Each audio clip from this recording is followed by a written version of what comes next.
بسم اللہ والحمد للہ والصلاة والسلام علی رسول اللہ اما بعد فاعوذ باللہ من الشیطان الرجیم بسم اللہ الرحمن الرحیم الحمد للہ رب العالمین۔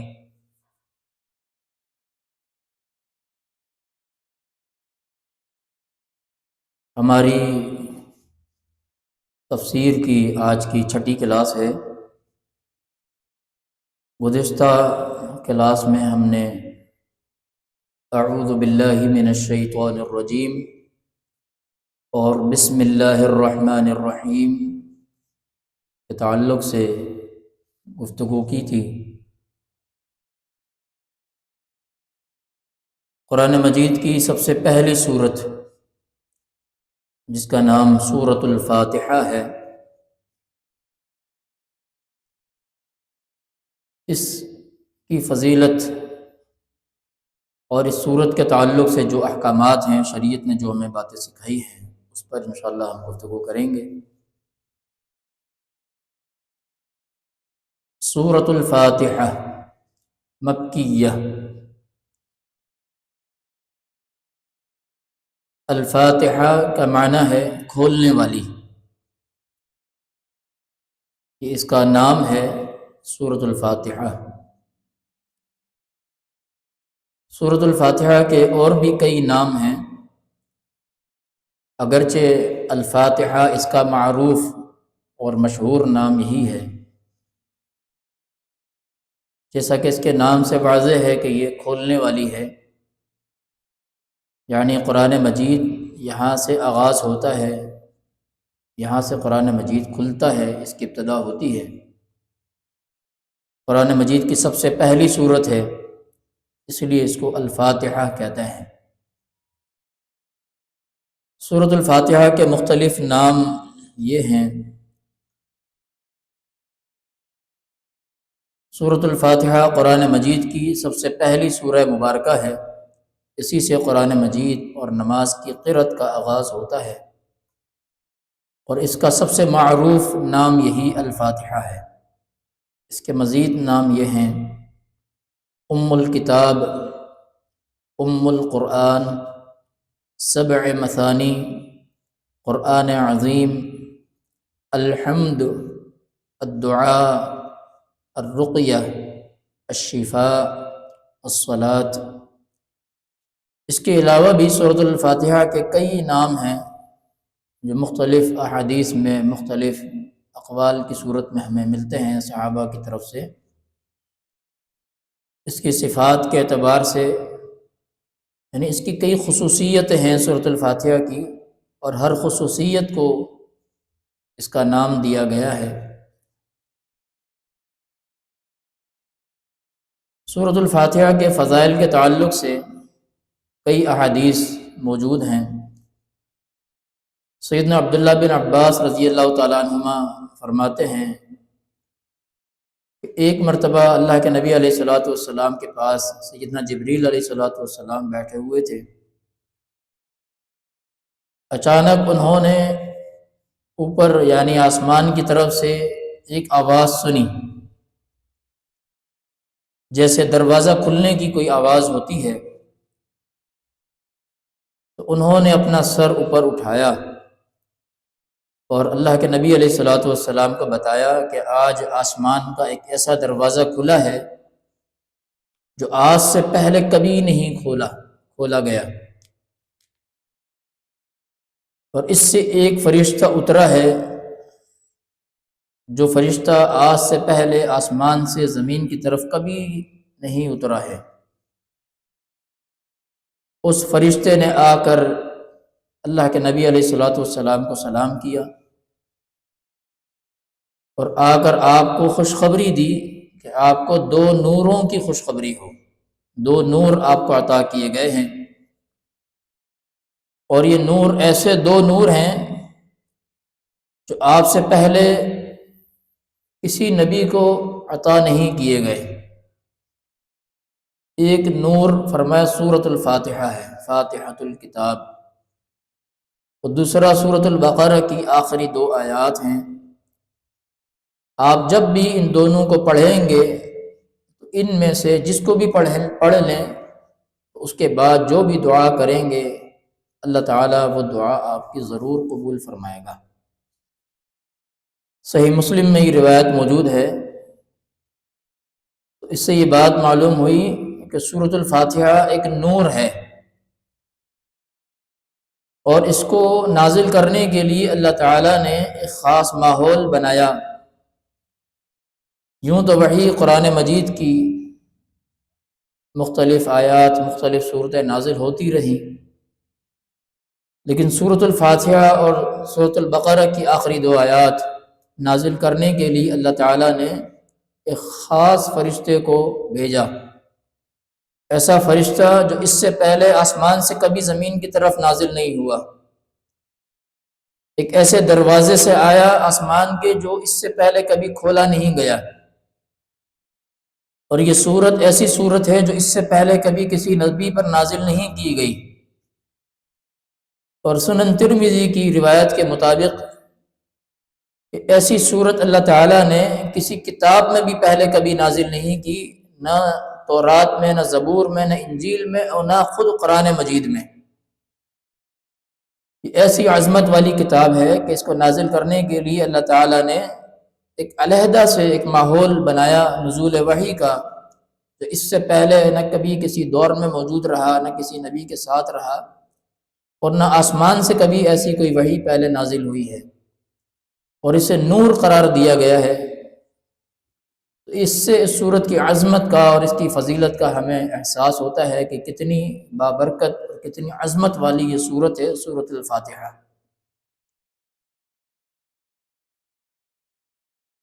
سورۃ الفاتحہ جہاں کئی اوصاف کی حامل ہے، وہاں اس کا ایک وصف شفا بھی ہے۔ اس تعلق سے صحیح بخاری میں ایک بڑا ہی معروف واقعہ ہے جو موجود ہے۔ سیدنا ابو سعید الخدری رضی اللہ تعالیٰ عنہ فرماتے ہیں کہ ہم ایک فوجی سفر میں تھے، یعنی جہاد کے ایک سفر میں تھے، جو اللہ کے نبی علیہ الصلوۃ والسلام بعض اوقات مختلف قافلوں کو روانہ کیا کرتے تھے مختلف علاقوں کی طرف۔ تو ایسے ہی ایک سفر میں سیدنا ابو سعید الخدری رضی اللہ تعالیٰ عنہ بھی شامل تھے لوگوں کے ساتھ۔ تو ان کا گزر ایک ایسے قبیلے سے ہوا جہاں انہوں نے چاہا کہ کچھ وقت قیام کیا جائے اور قبیلے والے ان کے مہمان نوازی کریں۔ تو دیگر احادیث میں اس کی تفصیل موجود ہے کہ قبیلے والوں نے صحابہ کی، اس قافلے والوں کی مہمان نوازی سے انکار کر دیا، تو انہیں قبیلے سے باہر کھلی جگہ پر ایک جگہ پڑاؤ کرنا پڑا۔ تو اللہ کی طرف سے کرنا یہ ہوا کہ اس قبیلے کے سردار کو ایک بچھو نے ڈنک مار لیا۔ بچھو زہریلا جانور ہے، اس کے ڈنک سے انسان کی موت واقع ہو سکتی ہے اگر اس کا علاج نہ کیا جائے۔ جیسے ہی اس قبیلے کے سردار کو بچھو نے ڈنک مارا تو ان کے پاس کوئی دم کرنے والا بندہ موجود نہیں تھا، کوئی جھاڑنے والا یا کوئی علاج کرنے والا بندہ موجود نہیں تھا۔ تو انہوں نے اپنی ایک لونڈی کو مسلمانوں کی طرف بھیجا،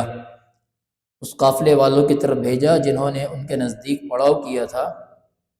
اور جا کر پوچھا کہ کیا تمہارے اندر کوئی دم جھاڑ کرنے والا ہے؟ تو ایک صحابی، اور بعض روایات میں خود ابو سعید الخدری رضی اللہ تعالیٰ عنہ جو کہ حدیث کے راوی ہے، خود کھڑے ہوئے اور وہ اس قبیلے کے سردار کے پاس گئے، انہوں نے اس کو دم کیا۔ تو اس دم کی وجہ سے اس قبیلے کا سردار اسی وقت صحت یاب ہو گیا، اللہ تعالیٰ نے اسے صحت دے دی۔ تو اس کے بدلے میں شکرانے کے طور پر اس قبیلے کے سردار نے انہیں 30 بکریاں بطور تحفہ عنایت کیں، اور انہیں پورے قافلے والوں کو انہیں دودھ بھی پلایا۔ تو جب ابو سعید الخدری رضی اللہ تعالیٰ عنہ اس دم کو کرنے کے بعد واپس اپنے قافلے کی طرف آئے تو قافلے والوں نے پوچھا یہ کیا ماجرا ہو گیا؟ آپ کو تو کہ دم کرنا کوئی ایسا خاص نہیں آتا تھا، کیا آپ کوئی دم جانتے تھے؟ انہوں نے کہا نہیں، میں نے تو بس سورہ فاتحہ پڑھی ہے اور ان پہ دم کر دیا، اور اللہ تعالیٰ نے انہیں شفا دے دی۔ تو انہوں نے سب نے یہ فیصلہ کیا کہ ہم دم تو ہم نے کر دیا ہے، اور بندہ بھی شفا یاب ہو گیا ہے، اور اس نے ہمیں بدلے میں کچھ تحفہ بھی دیا ہے، یعنی 30 بکریاں عنایت کی ہیں۔ ان بکریوں کے متعلق بجائے اس کے کہ ہم اس کو ابھی سے اپنے لیے حلال کر لیں اور آپس میں تقسیم کر لیں، پہلے ہمیں اللہ کے نبی علیہ الصلوۃ والسلام سے پوچھنا چاہیے کہ آیا ہمارے لیے یہ بکریاں رکھنا اور ان کو کھانا جائز ہے یا نہیں۔ تو انہوں نے آ کے اللہ کے نبی علیہ الصلوۃ والسلام کو یہ سارا ماجرا سنایا۔ اللہ کے نبی علیہ الصلوۃ والسلام نے ان سے پوچھا کہ تمہیں کیسے پتہ لگا کہ سورۃ الفاتحہ جو ہے یہ سورۃ الدم بھی ہے، یعنی اس میں شفا بھی ہے؟ تو جاؤ، تمہارا یہ مال تمہارے لیے حلال ہے، اسے آپس میں تقسیم بھی کر لو اور اس میں سے میرا حصہ بھی نکال لو۔ تو اس سے ویسے تو کئی اہم مسائل ہیں جو ثابت ہوتے ہیں، لیکن ہمارا جو موضوع ہے وہ یہ ہے کہ سورۃ الفاتحہ جو ہے وہ دم ہے، اس میں شفا ہے، اللہ تعالیٰ نے رکھی ہے، اور اس میں دم اتنا پاورفل اور اتنا گہرا اثر والا دم ہے کہ اگر کسی شخص کے جسم میں زہر بھی پھیل جائے اور وہ سورۃ الفاتحہ پڑھ کے اپنے اوپر دم کر لے، یا کوئی دوسرا اس کے اوپر پڑھ کے دم کر دے، تو اللہ تعالیٰ سورۃ الفاتحہ کے پڑھنے سے ہی اس کے جسم کے پورے زہر کو ختم کر سکتا ہے۔ وہ زہر بچھو کا بھی کیوں نہ ہو، سانپ کا ہی کیوں نہ ہو، یا کسی زہریلے جانور کا کوئی بھی زہر کیوں نہ ہو، اسی طرح کوئی بھی بیماری جو کسی زہریلے اثرات کے ساتھ انسان کے جسم میں پھیل جاتی ہے، جیسے انفیکشنز وغیرہ ہوتے ہیں، تو ایسے کسی بھی بیماری کے اندر بھی اگر سورۃ الفاتحہ پڑھ کے انسان اپنے اوپر خود دم کر لے یا کوئی دوسرا اس کے اوپر دم کر دے، تو یقینی طور پر اللہ تعالیٰ اس شخص کو شفا عطا فرما دے گا۔ یہ اس سورت کی برکت ہے۔ اس سورت کا ایک اعجاز یہاں پر یہ بھی ذکر ہے کہ دم کرنے والا اگرچہ مسلمان ہو اور جس پر دم کیا جا رہا ہے وہ کافر ہو، تب بھی اللہ تعالیٰ اس سورت کی برکت سے اس کافر کو بھی شفا دینے پر قادر ہے۔ تو اس سورت کا اثر ہے، اور یہ اس کی فضیلت ہے کہ اس سے اللہ تعالیٰ کافروں کو بھی محروم نہیں کرتا، تو مسلمانوں کو تو اللہ تعالیٰ بالاولیٰ شفا دینے پر قادر ہے۔ تو اسی اعتبار سے اس سورت کو سورۃ الشفا بھی کہا جاتا ہے۔ سورۃ الفاتحہ کے ناموں کی جو عظمت ہے اور اس کی جو خصوصیات ہیں وہ ہم انشاءاللہ مختصراً اس کا تذکرہ کریں گے۔ سورۃ الفاتحہ تمام مضامین قرآن مجید کا جامع ترین خلاصہ ہے، اسی لیے اسے ام الکتاب اور ام القرآن بھی کہا جاتا ہے، اور اس کے یہ دونوں نام اللہ کے نبی علیہ الصلوۃ والسلام نے احادیث میں بیان فرمائے ہیں کہ سورۃ الفاتحہ جو ہے یہ ام الکتاب بھی ہے اور ام القرآن بھی ہے۔ ام الکتاب اور ام القرآن اس اعتبار سے کہ یہ خلاصہ ہے، ام ماں کو کہتے ہیں، جو کہ خلاصہ ہے پورے قرآن مجید کا، جس کو ہم مقدمہ بھی کہتے ہیں۔ تو قرآن مجید کا جتنے بھی مضامین ہیں ان کا جامع ترین ایک مختصر ترین تعارف اللہ تعالیٰ نے اس سورۃ الفاتحہ کے اندر رکھ دیا ہے، اور انشاءاللہ جیسے جیسے ہم آگے بڑھیں گے اس کی آیات کی طرف آپ کو اس کا اندازہ ہو جائے گا۔ اسی اعتبار سے اس کی جامعیت کی وجہ سے، قرآن مجید کے تمام مضامین کا جامع ترین خلاصہ ہونے کی وجہ سے اسے ام الکتاب اور ام القرآن بھی کہا جاتا ہے۔ اس کا دوسرا ایک نام سورۃ الحمد بھی ہے، اس لیے کہ اس کا آغاز الحمدللہ کے ساتھ ہے، اللہ تعالیٰ کی حمد کے ساتھ، اللہ تعالیٰ کی تعریف کے ساتھ، اسی لیے اس کو سورۃ الحمد بھی کہا جاتا ہے۔ اور یہ نام بھی اللہ کے نبی علیہ الصلوۃ والسلام نے اس کا ذکر فرمایا ہے۔ اسی طرح سورۃ الفاتحہ پڑھ کر مانگی گئی دعا ضرور قبول ہوتی ہے، اسی لیے اسے الدعا بھی کہا جاتا ہے، جیسا کہ گزشتہ حدیث کے اندر ہم نے یہ بات آخر جملے کے اندر پڑھی۔ اس فرشتے نے آ کر یہ بات بھی بتائی، خوشخبری دی کہ سورۃ الفاتحہ ہو یا سورۃ البقرہ کی آخری 2 آیات ہوں، ان کو پڑھنے کے بعد آپ کوئی بھی دعا اللہ تعالیٰ سے کریں گے، اللہ تعالیٰ وہ دعا ضرور قبول فرمائے گا۔ اس کو پڑھنے سے دعا قبول ہوتی ہے، اسی لیے اس کو سورۃ الدعا بھی کہا جاتا ہے۔ اس کی ایک صفت، اس کی 7 آیات بھی ہیں جنہیں بار بار تکرار کے ساتھ پڑھا جاتا ہے، 7 مثانی جسے کہا جاتا ہے، اور اسی طرح اس کی ایک صفت جو آگے آ رہی ہے قرآن عظیم کے نام سے، کہ دونوں اوصاف اللہ تعالیٰ نے اس کے قرآن مجید کی ایک ہی آیت مبارکہ کے اندر بیان فرمائے ہیں۔ اللہ تعالیٰ کا فرمان ہے وَلَقَدْ آتَيْنَاكَ سَبْعًا مِّنَ الْمَثَانِي وَالْقُرْآنَ الْعَظِيمَ، اور البتہ یقیناً ہم نے آپ کو عطا کی ہیں 7 مسلسل بار بار پڑھی جانے والی آیات اور قرآن عظیم۔ اسے بار بار پڑھی جانے والی 7 آیات کی وجہ سے 7 مثانی، 7 کہتے ہیں 7 کو، اور مثانی بار بار تکرار کر کے ساتھ پڑھی جانے والی 7 مثانی بھی کہا جاتا ہے۔ اس کی عظمت کی وجہ سے اللہ تعالیٰ نے اسی کو قرآن عظیم میں قرار دیا ہے، جیسا کہ ابھی ہم نے آیت آپ کے سامنے پڑھی وَلَقَدْ آتَيْنَاكَ سَبْعًا مِّنَ الْمَثَانِي وَالْقُرْآنَ الْعَظِيمَ۔ تو اتنی عظمت والی کتاب ہے کہ اسی کو قرآن عظیم بھی کہا جاتا ہے، کہ قرآن مجید کا جامع ترین خلاصہ ہونے کی وجہ سے گویا خود قرآن مجید ہی سورۃ الفاتحہ ہے، اس کی اتنی عظمت ہے۔ اور اسی طرح اس کی اہمیت کی وجہ سے اللہ تعالیٰ نے اسے الصلاۃ یعنی نماز سے بھی تعبیر کیا ہے۔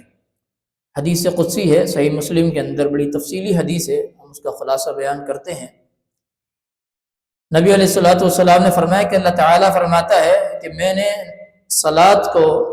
اپنے اور بندے کے درمیان تقسیم کر دیا ہے 2 حصوں میں۔ جب میرا بندہ کہتا ہے الحمدللہ رب العالمین،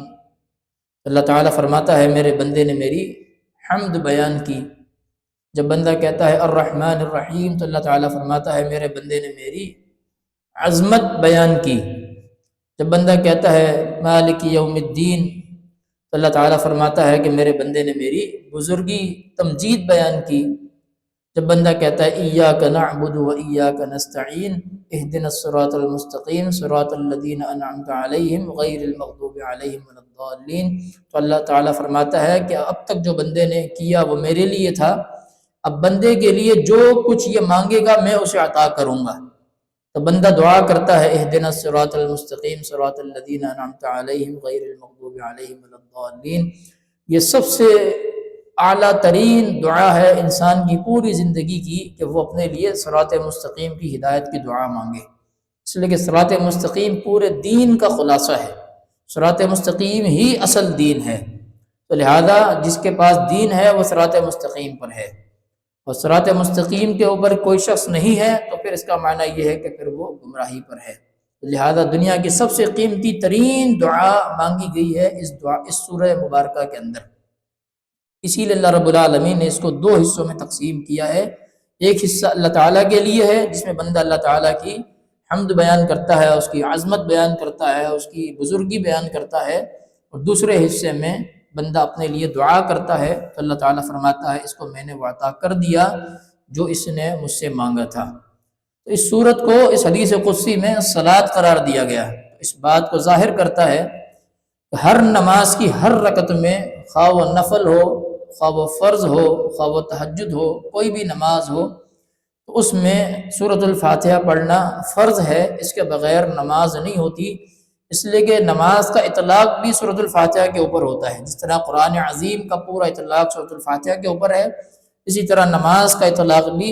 سورۃ الفاتحہ کے اوپر ہے۔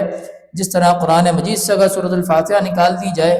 تو قرآن مجید باقی نہیں رہتا، اسی طرح اگر نماز سے سورۃ الفاتحہ نکال دی جائے تو نماز بھی باقی نہیں رہتی۔ تو لہذا جس طرح نماز قرآن عظیم کا حصہ ہے، اسی طرح سورۃ الفاتحہ جو ہے نماز کا بھی حصہ ہے، اس کے بغیر نماز نہیں ہوتی۔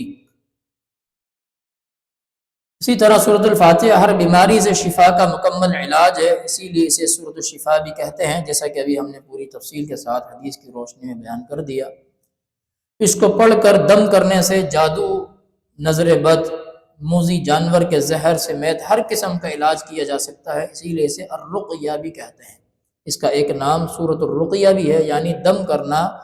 زہریلے جانور کا دم ہو یا کوئی نظر بد کا دم ہو یا کسی کے اوپر جادو ہو جائے اس کا دم ہو، تو یہ سارے امراض جو ہیں سورۃ الفاتحہ کے پڑھنے سے اللہ تعالیٰ اپنے فضل سے دور کر دیتا ہے، اس اعتبار سے اس کو الرقیہ بھی کہا جاتا ہے۔ یہ سورۃ الفاتحہ کی اس کے ناموں کی وہ خصوصیات تھیں جن کی وجہ سے انہیں ان ناموں سے پکارا جاتا ہے۔ الحمد للہ رب العالمین، یہ سب سے پہلی آیت ہے سورۃ الفاتحہ کی۔ یہاں پر ایک بات ہم آپ کو تھوڑی سی وضاحت کر دیں، گزشتہ کلاس میں ہم نے اس کا مختصراً آخر میں اشارہ کیا تھا۔ بسم اللہ الرحمن الرحیم جو ہے، اس میں ایک اختلاف ہے علماء کا، دو بنیادوں پر ہے کہ ایک یہ کہ بسم اللہ الرحمن الرحیم سورۃ الفاتحہ کا حصہ ہے یا نہیں ہے۔ جو اہل علم یہ کہتے ہیں بسم اللہ الرحمن الرحیم سورۃ الفاتحہ کا حصہ ہے اور اس کو ایک آیت شمار کرتے ہیں، تو وہ صراط الذین انعمت علیہم غیر المغضوب علیہم ولا الضالین کو ملا کر ایک آیت شمار کرتے ہیں۔ اس لیے کہ جب ہم بسم اللہ کہتے ہیں تو پھر باقی جو 6 آیات ہیں وہ اس طرح سے بنتی ہیں، جیسے الحمدللہ رب العالمین ایک آیت ہو گئی، الرحمن الرحیم دوسری آیت ہو گئی، مالک یوم الدین تیسری آیت ہو گئی، ایاک نعبد و ایاک نستعین چوتھی آیت ہو گئی، اور اہدنا الصراط المستقیم یہ پانچویں آیت ہو گئی، صراط الذین انعمت علیہم غیر المغضوب علیہم ولا الضالین، یہ ملا کے ایک آیت ہو گئی، اور بسم اللہ شامل کر لی تو یہ کل 7 آیات بن گئی۔ اور جو اہل علم کہتے ہیں کہ بسم اللہ سورۃ الفاتحہ کا حصہ نہیں ہے بلکہ بحیثیت سورت، جس طرح ہر سورت کی ابتدا میں بسم اللہ الرحمن الرحیم آتی ہے، ویسے ہی ایک ابتدا کے طور پر اس کے شروع میں بھی بسم اللہ الرحمن الرحیم لائی گئی ہے، تو وہ صراط الذین انعمت علیہم کو ایک آیت شمار کرتے ہیں، جیسے 6ٹھی آیت ہو گئی، اور پھر اس کے بعد غیر المغضوب علیہم ولا الضالین کو 7ویں آیت شمار کرتے ہیں، ان دونوں کو علیحدہ علیحدہ شمار کرتے ہیں۔ خلاصہ یہ ہے کہ کل ملا کے سورۃ الفاتحہ کی 7 آیات ہیں، خواہ اس میں بسم اللہ کو شامل کیا جائے تو پھر آخری 2 کو ملا کے ایک آیت بنے گی، اور اگر بسم اللہ کو شامل نہ کیا جائے تو پھر آخری دونوں آیات کو علیحدہ علیحدہ کیا جائے گا۔ اس اعتبار سے 7 آیات بہر صورت اپنی جگہ پر قائم رہتی ہیں۔ الحمد للہ رب العالمین، الحمد اس کا لفظی اور لغوی ترجمہ ہے ہر تعریف للہ اللہ کے لیے، ربی جو کہ رب ہے، العالمین تمام جہانوں کا۔ اس کا باب محاورہ سلیس ترجمہ یہ ہے، ہر تعریف اللہ ہی کے لیے ہے جو تمام جہانوں کا پالنے والا ہے۔ اس کے الفاظ کی توضیح اور وضاحت، الحمد کسی خوبی کی وجہ سے تعریف کرنا، ہر خوبی چونکہ اللہ تعالیٰ ہی کی طرف سے ہے تو لہذا ہر تعریف بھی اللہ ہی کے لیے ہے۔ للہ اسی طرح سے ہے جیسے پہلے بھی 2 مرتبہ ہم نے بیان کیا، اعوذ باللہ اور بسم اللہ میں لفظ اللہ تعالیٰ کا ذاتی نام ہے، تمام اسماء و صفات اس نام میں داخل ہو جاتے ہیں۔ ربی، رب کا معنی ہے پالنے والا، تربیت کرنے والا، مالک ایسا سردار جس کی اطاعت کی جاتی ہو، جس کی بات مانی جاتی ہو، جیسے گھر کا کوئی سرپرست ہوتا ہے، سربراہ ہوتا ہے، کسی ادارے کا کوئی سربراہ ہوتا ہے، سرپرست ہوتا ہے، جو تربیت کرنے پر قادر ہوتا ہے لوگوں کی، تو اسے مربی کہتے ہیں عرف میں، مربی تربیت کرنے والا۔ تو اسی سے رب جو ہے اللہ تعالیٰ چونکہ ساری کائنات کو پالنے والا ہے، تو رب ہونا اللہ تعالیٰ کی ایک صفت ہے، یہاں اللہ تعالیٰ کی صفت کا ذکر کیا گیا ہے۔ تو العالمین، عالمین جو ہے یہ جمع ہے العالم کی، العالم اس کا معنی ہر جہاں یا تمام جہانوں، خواہ کوئی بھی ہو، کسی بھی صورت میں ہو، جہان سے مراد اور عالم سے مراد ہم کہتے ہیں جیسے دنیا ایک جہاں ہے اور آخرت ایک جہاں ہے، ایک دنیا ہے یعنی جس میں ہم رہ رہے ہیں، اور ایک دنیا جو ہے وہ آخرت ہے۔ اور اسی طرح عالم جو ہے، عالم انس الگ بھی ہے، عالم جن الگ ہے، یعنی انسانوں کی پوری کائنات دنیا الگ ہے، اور جنوں کی پوری دنیا، ان کے معاملات سارے الگ ہیں۔ اسی طرح حیوانات کی ایک دنیا ہے، ان کا ایک جہاں ہے، ان کا ایک عالم ہے، وہ الگ ہے۔ پھر اسی طرح زمین کی جو دنیا ہے وہ الگ ہے، جو آسمانوں کی دنیا ہے وہ الگ ہے۔ پھر اسی طرح زمین و آسمان کے نیچے جو آسمان کے اندر جو مخلوقات ہیں ان کی دنیا پوری الگ ہے۔ پھر آسمانوں سے نیچے جو ستاروں کی دنیا ہے، سیاروں کی جو دنیا ہے، فلکیات کا جو ایک جہاں ہے وہ الگ ہے۔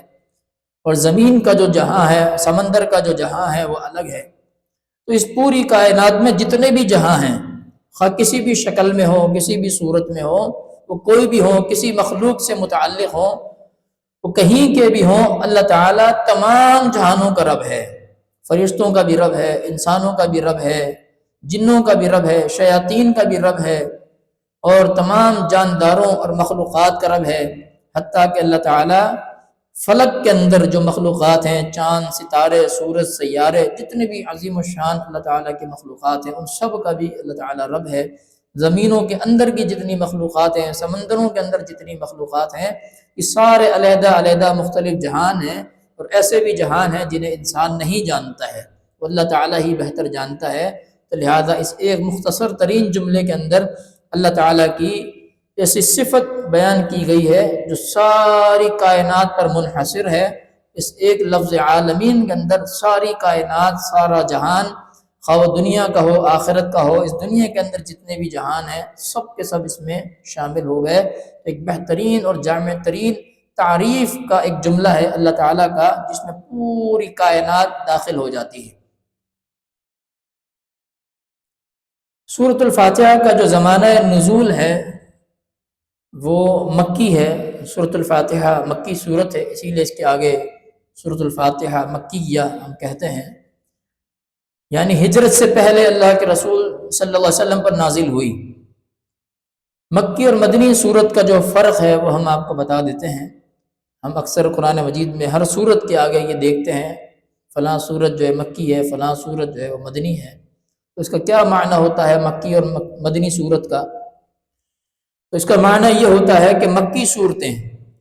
وہ ہوتی ہیں، ان صورتوں کو کہا جاتا ہے جو اللہ کے نبی علیہ الصلوۃ والسلام پر ہجرت مدینہ سے پہلے نازل ہوئیں، خواہ کہیں بھی نازل ہوئی ہوں۔ اور اسی طرح مدنی صورتیں ان صورتوں کو کہا جاتا ہے جو اللہ کے نبی علیہ الصلوۃ والسلام پر ہجرت مدینہ کے بعد نازل ہوئیں، خواہ کہیں بھی نازل ہوئی ہوں۔ تو یہ بنیادی تعریف ہے مکی اور مدنی صورتوں کی، ان کو اچھی طرح یاد رکھیں۔ جب بھی کوئی صورت آئے قرآن مجید کے سامنے مکی ہو تو سمجھ لیں کہ یہ ہجرت سے پہلے نازل ہوئی ہے اللہ کے نبی علیہ الصلوۃ والسلام پر، اور جو صورت مدنی ہو وہ جان لیں کہ یہ ہجرت مدینہ کے بعد نازل ہوئی ہے اللہ کے نبی علیہ الصلوۃ والسلام پر۔ تو ہجرت سے پہلے سے مراد وہ کہیں بھی ہو، ضروری نہیں ہے کہ وہ مکہ میں ہی نازل ہوئی ہو۔ اللہ کے نبی علیہ الصلوۃ والسلام نے طائف میں بھی سفر کیے، جو کہ مکہ سے ہٹ کر ایک علاقہ ہے، وہاں پر بھی بعض آیات نازل ہوئیں۔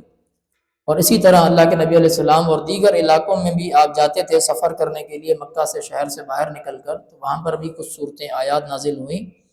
ہجرت سے پہلے جو بھی آیت صورت نازل ہوئی وہ کہیں بھی ہو، کسی علاقے میں ہو، مکی ہی کہلائے گی۔ اور اسی طرح ہجرت مدینہ کے بعد جو بھی صورت یہ آیت نازل ہوئی ہو اللہ کے نبی علیہ الصلوۃ والسلام پر، وہ مدنی ہی کہلائے گی، خواہ وہ مدینہ کے اندر نازل ہوئی ہو یا مدینہ سے باہر نازل ہوئی ہو۔ اللہ کے نبی علیہ السلام نے بے شمار غزوات کیے جو مدینہ شہر سے باہر تھے، اس دوران بھی آپ پر صورتیں نازل ہوتی رہیں، تو وہ بھی مدنی ہی کہلائیں گی۔ اور اسی طرح کہ اللہ کے نبی علیہ الصلوۃ والسلام نے جب فتح مکہ کر لیا تو مکہ کے اندر بھی آپ کے اوپر ہجرت مدینہ کے بعد جو ہے صورتیں نازل ہوئیں، آیات نازل ہوئیں، تو وہ مدنی ہی کہلائیں گی، خواہ وہ مکہ کے اندر ہی کیوں نہ نازل ہوئی ہوں۔ تو لہٰذا اس فرق کو اچھی طرح سمجھ لیں، مکی اور مدنی صورتوں کا کیا فرق ہے۔ تو یہ سورۃ الفاتحہ جو ہے یہ مکی ہے، یعنی ہجرت سے پہلے اللہ کے نبی علیہ الصلوۃ والسلام پر نازل ہوئی۔ اور تاریخی اعتبار سے اگر اس کو دیکھا جائے تو یہ ابتدائے اسلام میں نازل ہوئی تھی اللہ کے نبی علیہ الصلوۃ والسلام پر۔ الحمدللہ، اس کا سب سے پہلا جو لفظ ہے وہ الحمدللہ ہے۔ اب الحمدللہ یہ کیسا جملہ ہے، اس کی کیا وضاحت ہے، اس پر انشاءاللہ ہم آپ کو وضاحت کر دیتے ہیں۔ الحمدللہ کے اندر الحمد جو جملہ ہے، جو کلمہ ہے، ایک ایسا کلمہ عام ہے جس میں تعریف کے تمام پہلو شامل ہیں۔ اسے عربی زبان میں استغراق کہا جاتا ہے۔ استغراق کا معنی یہ ہوتا ہے کہ وہ لفظ جس میں اپنے معنی کی ہر شکل موجود ہو، ہر صورت موجود ہو، یعنی معنی کی اس قدر جامعیت ہو کہ کوئی بھی معنوی اعتبار سے کوئی بھی چیز اس سے باہر نہ رہ جائے۔ حمد اللہ تعالیٰ کے لیے ہے، اور کائنات کی ہر حمد ہی اللہ تعالیٰ کے لیے ہے۔ یعنی حمد کا کوئی بھی پہلو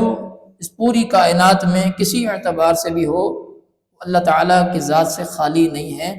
تعریف کا ہر پہلو، ہر لمحہ، ہر معاملہ اللہ تعالیٰ کی ذات کے ساتھ خاص ہے،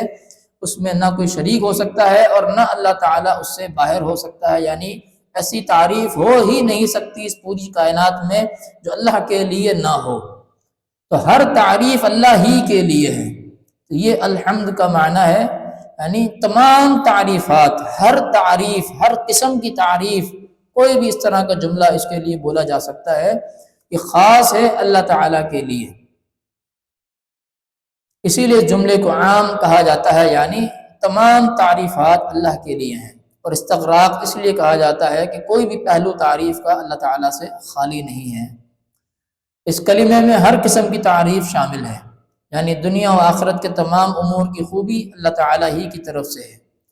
کوئی بھی شے اس کی حمد سے باہر نہیں ہے، اور نہ ہی اس کی حمد میں کوئی خود ساختہ معبود شریک ہے۔ مخلوق کی ہر خوبی بھی اسی کی طرف منسوب ہے، کیونکہ مخلوق کو بھی ہر خوبی سے نوازنے والا اللہ تعالیٰ ہی ہے، لہذا مخلوق کی کسی خوبی کی تعریف اللہ ہی کی تعریف ہے۔ تو لہذا تعریف اگر کسی انسان کی بھی کی جائے اس کے حسن کی وجہ سے، یا اس کی کسی صفت کی وجہ سے، یا اس کی کسی کمال کی وجہ سے، تو در حقیقت وہ تعریف اللہ ہی کی تعریف ہوگی، اس کی تعریف نہیں ہوگی۔ لہذا ہر تعریف منسوب ہوتی ہے اللہ تعالیٰ کی طرف۔ للہ، اسی جملے کا دوسرا حصہ ہے۔ للہ میں لام جو ہے یہ تخصیص کے لیے آتا ہے، لام زیر لی جو ہے للہ اس میں جو موجود ہے یہ تخصیص کے لیے آتا ہے، خاص کرنے کے لیے، جو معنی کو خاص کرنے کے لیے آتا ہے، یعنی ہر قسم کی حمد صرف اللہ ہی کے لیے لائق و زیبا ہے۔ اگرچہ یہ کچھ اصولی چیزیں ہیں، شاید آپ کو محسوس ہو کہ یہ آپ کی ضرورت سے زیادہ ہے، لیکن اس میں کچھ ایسی افادیت ہے، اس میں ایک ایسی خصوصیت ہے کہ اگر ہم اس کو سمجھ لیں تو ہمیں تعریف کا ہر پہلو ہر اعتبار سے سمجھ میں آ جائے۔ اس لیے کہ ہم الحمدللہ کے تعلق سے ہمارے ہاں بڑی کوتاہیاں ہیں معاشرے کے اندر، ہم ناشکری کے اوپر فوکس زیادہ کرتے ہیں بجائے اللہ کی حمد بیان کرنے کے۔ اگر ہمیں معلوم ہو جائے کہ اللہ تعالیٰ کے ہم پر کتنے احسانات ہیں، کن کن احسانات کا بدلہ اگر اللہ تعالیٰ ہم سے لینا چاہے تو ہم اس قابل نہیں ہیں، تو ہم ذرا سی ناشکریوں پر، ذرا سی تکلیفوں پر، ذرا سی پریشانیوں پر اللہ تعالیٰ کی ناشکریاں کرنے بیٹھ جاتے ہیں۔ تو انتہائی قبیح ایک عمل ہے ناشکری کا، جو کہ اللہ تعالیٰ کو انتہائی زیادہ ناپسند ہے۔ اس پر انشاءاللہ آگے ہماری ابھی گفتگو ہوگی۔ اسی اعتبار سے آپ کو سمجھانا مقصد ہے، ایک تو تعریف صرف اللہ تعالیٰ کے لیے ہے، اس تعریف میں کسی کو شریک نہ کیا جائے۔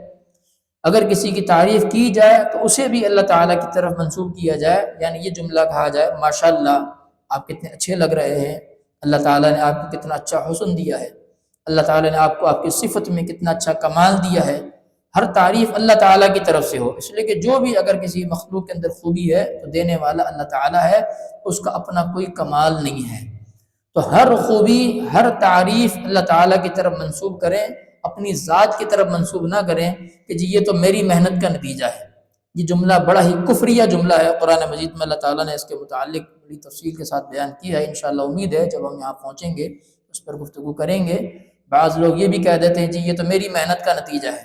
تو میرا حاصل ہے، میں نے کیا ہے۔ یہ میں نے جو کیا ہے اور میری محنت کا جو نتیجہ ہے، یہ انسان کو کفر تک پہنچا دیتا ہے۔ کچھ بھی انسان کا نہیں ہے، نہ اس کی محنت کا کوئی اثر ہے، سب چیزیں اللہ تعالیٰ کی طرف منسوب ہیں۔ اللہ تعالیٰ ہی ہے ہر خیر کو پیدا کرنے والا، اور ہر تعریف اللہ ہی کی طرف منسوب ہوگی۔ تو لہذا اس جملے کو اچھی طرح سے سمجھ لیں کہ تعریف ہر قسم کی کوئی بھی ہوگی وہ اللہ تعالیٰ کے لیے ہوگی، نہ اللہ تعالیٰ کی تعریف میں کوئی دوسرا شریک ہو سکتا ہے، اور نہ اللہ تعالیٰ کسی تعریف سے باہر ہو سکتا ہے۔ کوئی بھی ایسی تعریف ہو دنیا میں جو لوگوں کے لیے تو ہو لیکن اللہ کے لیے نہ ہو، ایسا ممکن نہیں ہے۔ لفظ اللہ تعالیٰ کا ذاتی نام ہے۔ اللہ تعالیٰ کا ذاتی نام صرف ایک ہی ہے، یہاں پر اس کی کچھ مزید وضاحت ہم آپ کو بتا دیتے ہیں۔ لفظ اللہ جو ہے یہ اللہ تعالیٰ کا ذاتی نام ہے، اور یہ اللہ تعالیٰ کا ایک ہی نام ہے جو ذاتی ہے۔ باقی جتنے اسماء ہیں اللہ تعالیٰ کے، وہ اسماء و صفات کہلاتے ہیں، اس کے صفاتی نام ہیں، لیکن ذاتی نام اللہ تعالیٰ کا صرف ایک ہی نام ہے اور وہ اللہ ہے۔ بغیر کسی نسبت کے صرف لفظ اللہ نام رکھنا حرام ہے، یہ صرف اللہ تعالیٰ کے ساتھ خاص ہے۔ دیگر جو اوصاف ہیں اللہ تعالیٰ کے، جیسا کہ الرحیم اللہ تعالیٰ کی صفت ہے، الرؤوف اللہ تعالیٰ کی صفت ہے، تو جو اسماء و صفات ہیں ان میں اللہ تعالیٰ نے اپنے بندوں کو بھی کچھ نہ کچھ خصوصیات عطا کی ہیں۔ رحمت کرنا اللہ تعالیٰ کا کام ہے، بندے بھی رحمت کرتے ہیں ایک دوسرے کے اوپر، والدین اولاد کے اوپر رحمت کرتے ہیں، دوست و احباب ایک دوسرے کے اوپر رحمت کرتے ہیں، نرمی کا معاملہ کرتے ہیں، پیار محبت کرتے ہیں۔ اسی طرح اللہ تعالیٰ بصیر ہے، دیکھنے والا ہے، اللہ تعالیٰ کی صفت ہے، لیکن انسان بھی بصیر ہے، دیکھنے والا ہے، دیگر مخلوقات بھی بصیر ہیں، دیکھنے والی ہیں۔ اللہ تعالیٰ سمیع ہے، دیکھنے والا ہے، دیگر مخلوقات بھی دیکھنے سننے والی ہیں۔ اللہ تعالیٰ سننے والا ہے، دیگر مخلوقات بھی سننے والی ہیں۔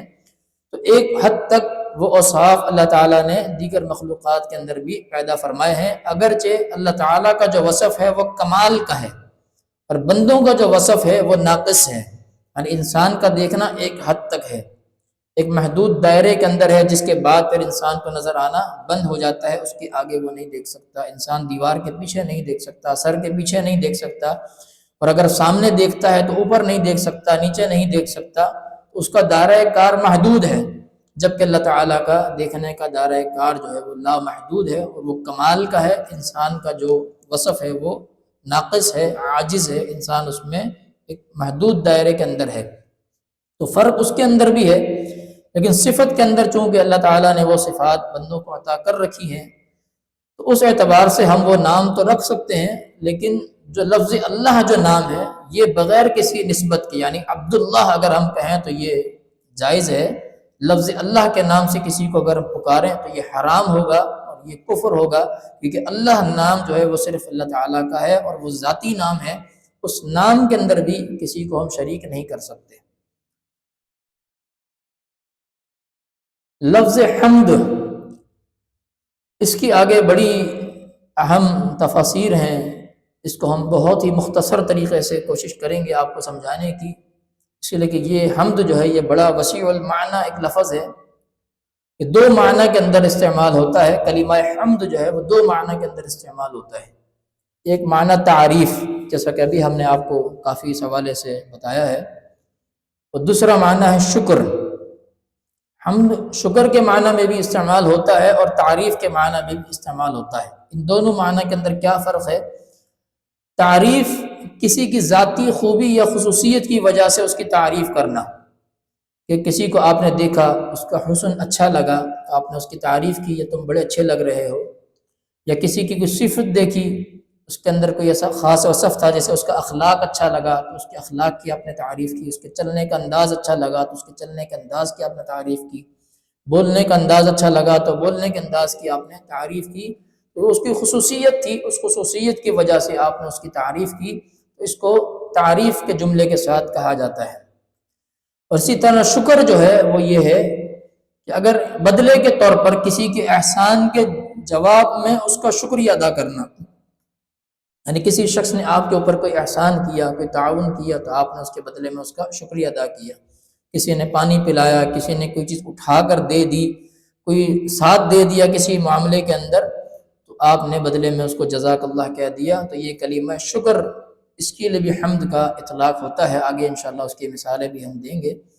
تو حمد جو ہے دو معنی کے اندر بنیادی طور پر استعمال ہوتا ہے، ایک تعریف کرنے میں اور دوسرا شکر ادا کرنے میں، بدلے کے طور پر کسی کا شکریہ ادا کرنے میں۔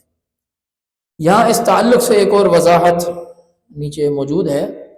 کہ حمد میں شکر کا معنی داخل ہے، مگر شکر میں حمد کا معنی داخل نہیں ہے۔ اگر ہم الحمد کہتے ہیں تو اس کا معنی یہ کہ ہم اس کا شکر بھی ادا کر دیتے ہیں اور ہم اس کی تعریف بھی کر دیتے ہیں، لیکن جب ہم شکر کا لفظ بولتے ہیں، شکر کی نیت سے بولتے ہیں، تو اس کا معنی یہ ہے کہ ہم نے تعریف نہیں کی بلکہ صرف شکر ادا کیا ہے۔ تو لہذا حمد کے اندر تو دونوں باتیں آپ نے اکٹھی کر دی، لیکن جب آپ نے صرف لفظ شکر کا اظہار کیا ہے تو اس میں حمد داخل نہیں ہوتا، کیونکہ حمد صرف اللہ تعالیٰ کے ساتھ خاص ہے، جبکہ شکریہ ہر ایک کا ادا کیا جا سکتا ہے۔ حمد اور شکر میں فرق جو ہے، اس کی تھوڑی سی مزید وضاحت، اس کو اور اچھے طریقے سے سمجھ لیں کہ حمد جو ہے تعریف یا عام ہے، یعنی انسان کا ہر نعمت پر اور ہر وقت اللہ کی حمد بیان کرتے رہنا ضروری ہے۔ حمد بیان کرنے کا کوئی وقت نہیں ہے اور نہ کوئی اس کا سبب ہے کہ اگر اللہ تعالیٰ ہمیں کوئی نعمت دے تو ہم اس کا شکر ادا کریں یا حمد بیان کریں، ایسا نہیں، کیونکہ اللہ تعالیٰ نے نعمتیں دے دی ہیں اور ہر وقت انسان اللہ تعالیٰ کی نعمتوں کے اندر گھرا ہوا ہے۔ اللہ تعالیٰ کا فرمان ہے وَإِن تَعُدُّوا نِعْمَةَ اللَّهِ لَا تُحْصُوهَا، اگر تم اللہ کی نعمتوں کو شمار کرنا چاہو تو شمار نہیں کر سکتے ہو۔ سر سے لے کر پاؤں تک ہر شخص ہر وقت اللہ کی نعمت کے اندر داخل ہے، کوئی بھی شخص اس کی نعمت سے باہر نہیں ہے۔ تو لہذا تعریف تو ہر وقت ہونی چاہیے اللہ تعالیٰ کی، الحمدللہ کا جملہ ہر وقت بیان ہوتے رہنا چاہیے۔ اللہ تعالیٰ کے لیے حمد بیان کرنا ہر انسان کے اوپر فرض ہے اور ہر وقت ہے، حتیٰ کہ تکلیفوں کے اندر بھی الحمدللہ کہنا یہ بھی اللہ تعالیٰ کے لیے ایک نعمت کا، اس کا شکرانے کا اظہار ہے کہ تکلیف بھی اللہ کی طرف سے ہے، انسان کو اس پر صبر ہونا چاہیے اور اس پر بھی اللہ کا شکر ادا کرنا چاہیے، اس لیے کہ تکلیف کے بھی بڑے فوائد ہیں جو اللہ تعالیٰ نے اپنے بندوں کے لیے رکھے ہیں۔ تو حمد جو ہے یہ عام ہے اور ہر وقت ہے، ہر نعمت پر اللہ تعالیٰ کی حمد بیان کرتے رہیں، کبھی بھی کوئی لمحہ ایسا نہ گزرے جو اللہ تعالیٰ کی حمد سے باہر ہمارے لیے ہو، اور نہ یہ کہ کبھی کوئی ایسا لمحہ گزرے جس میں ہم اللہ تعالیٰ کی ناشکری کریں اور اللہ تعالیٰ کے عذاب کا شکار ہو جائیں۔ اور اسی طرح شکریہ جو ہے یہ خاص ہے، یعنی کسی خاص نعمت پر بطور شکرانہ اللہ تعالیٰ کی حمد بھی بیان کی جا سکتی ہے، اور اسی طرح بندوں کی طرف سے کسی احسان کی صورت میں ان کا شکریہ بھی ادا کیا جا سکتا ہے۔ تو اللہ تعالیٰ اپنی عام نعمتوں کے علاوہ کوئی خاص نعمت اگر عطا کر دے، یعنی کسی کو اللہ تعالیٰ حسن زیادہ دے دے، کسی کو مال کی دولت سے نواز دے، کسی کو اللہ تعالیٰ کوئی خاص صفت عطا کر دے،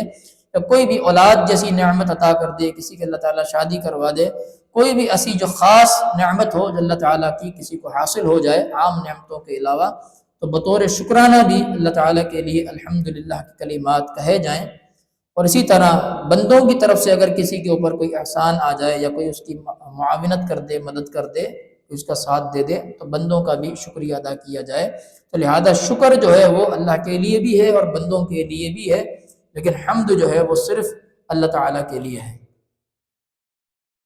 اب اس کی مثالیں قرآن مجید سے ہم سمجھتے ہیں۔ حمد کی مثال اللہ تعالیٰ فرماتا ہے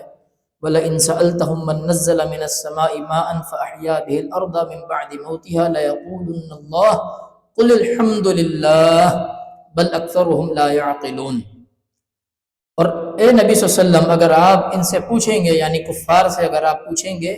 کہ آسمان سے پانی کس نے اتارا ہے جس کے ذریعے سے وہ مردہ زمین کو زندہ کر دیتا ہے، تو وہ کہیں گے اللہ نے۔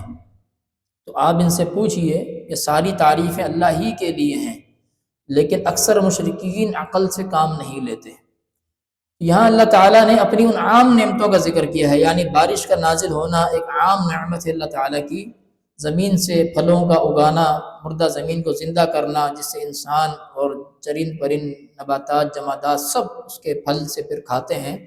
رزق انسان کا اور تمام مخلوقات کا اللہ تعالیٰ نے زمین سے رکھا ہے، اور بارش کے ذریعے سے اللہ تعالیٰ وہ رزق انہیں عطا کرتا ہے، تو یہ ایک عام نعمت ہے۔ تو اس عام نعمت پر اللہ کا شکر ادا ہونا چاہیے، اللہ کی حمد ہونی چاہیے، اللہ کی تعریف ہونی چاہیے،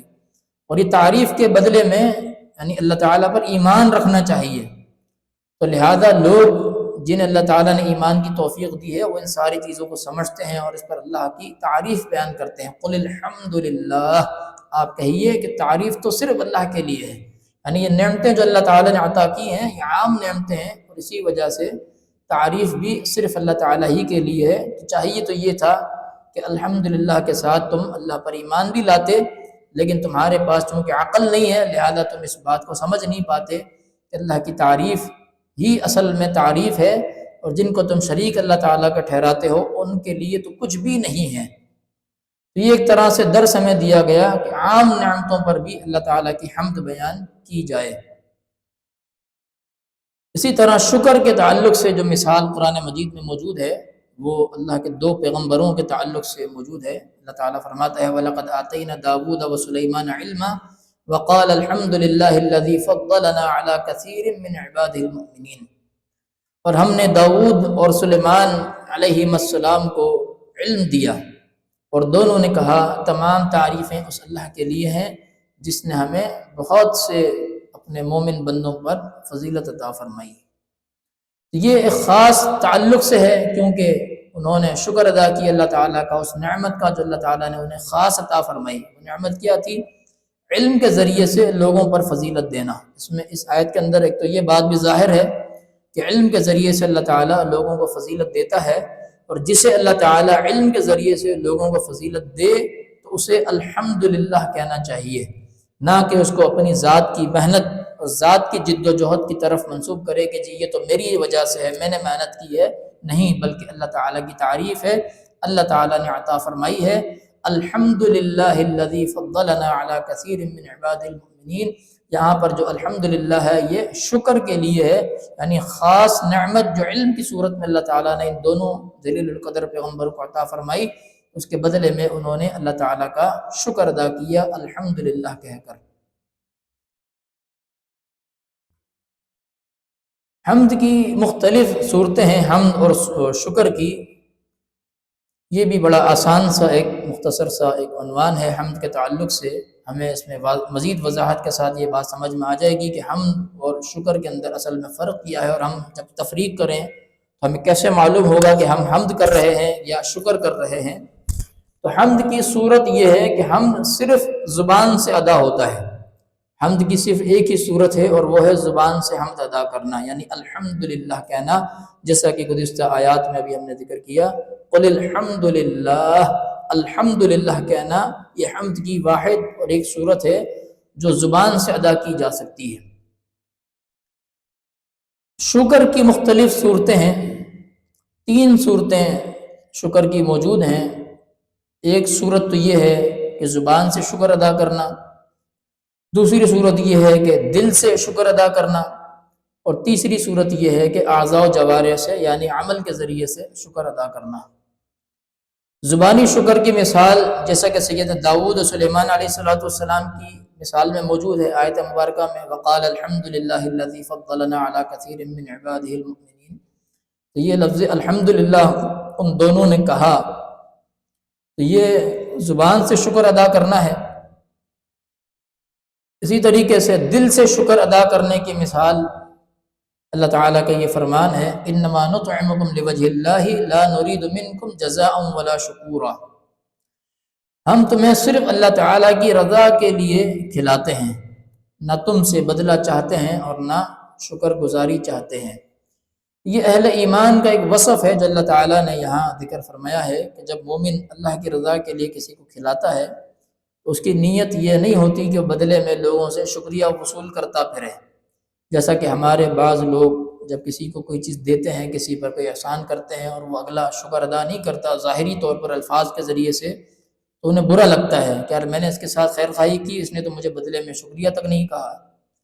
یہ بدلے میں شکریہ کہنا یہ ٹھیک ہے، اگر وہ ادا کر لیتا ہے اچھی بات ہے، لیکن اگر وہ زبان سے ادا نہیں کرتا تو اس کا معنی یہ نہیں ہے کہ اس نے آپ کو شکریہ ادا نہیں کیا، ممکن ہے اس نے دل میں شکریہ ادا کر لیا ہو۔